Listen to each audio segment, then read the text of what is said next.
नमस्कार मित्रांनो, आज आपण पाहणार आहोत सुत्त पिटक संयुक्त निकाय भाग 1 मधील काही प्रसंग। पहिला प्रसंग, ओगतरण सुत्त।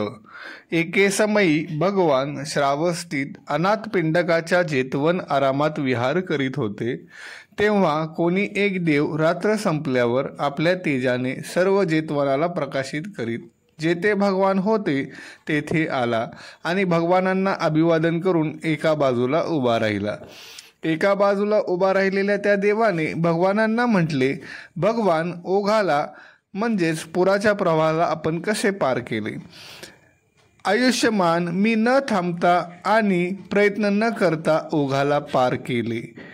भगवान म्हणाले, भगवान, न थांबता आणि प्रयत्न न करता आपण ओघाला कसे पार केले?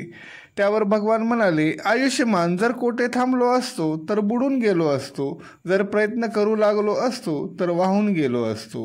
आयुष्यमान, अशा प्रकारे मी न थांबता आणि प्रयत्न न करता ओघाला पार केले। या प्रसंगातील ओघ पुराचे प्रवाह 4 प्रकारचे आहेत।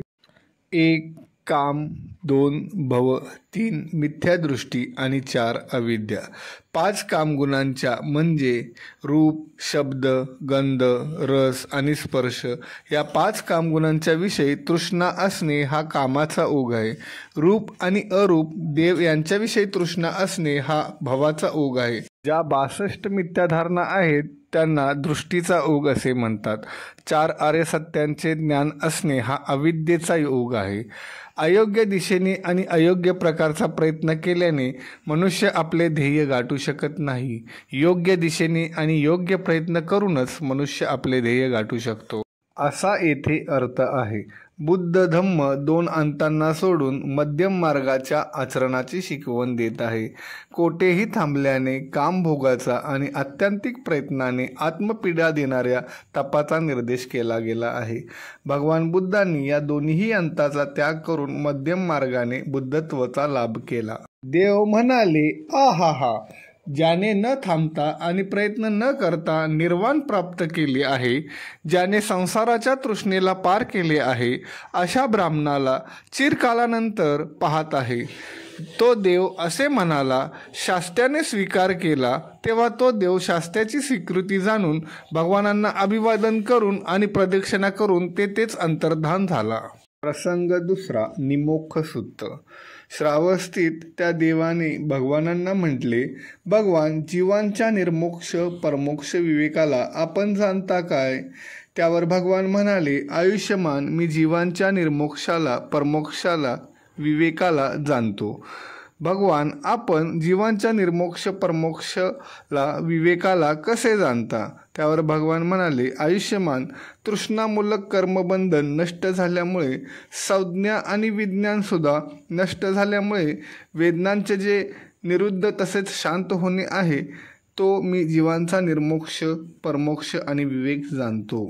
प्रसंग तिसरा, उपनीय सुत्त। त्या देवाने भगवानांच्या समोर ही गाथा म्हटली, आयुष्य संपत चालले आहे, थोडीच वर्ष उरली आहेत। म्हातारपणापासून वाचण्याचा काही उपाय नाही। मृत्यूच्या या भयाला पाहून सुख देणारे पुण्य करावे। त्यावर भगवान म्हटले, आयुष्य संपत चालले आहे, थोडीच वर्षे उरली आहेत। म्हातारपणापासून वाचण्याचा काही उपाय नाही। मृत्यूच्या या भयाला पाहून शांतीची इच्छा करणारा सांसारिक भोगांना सोडून देत असतो। प्रसंग चौथा, अचेंती सुत्त। त्या देवाने भगवानांच्या समोर ही गाथा म्हटली, वेळ चालला आहे, रात्री चालल्या आहेत, आयुष्याच्या अवस्था एकामागून एक संपत चालल्या आहेत। मृत्यूच्या या भयाला पाहून सुख देणारे पुण्य करावे।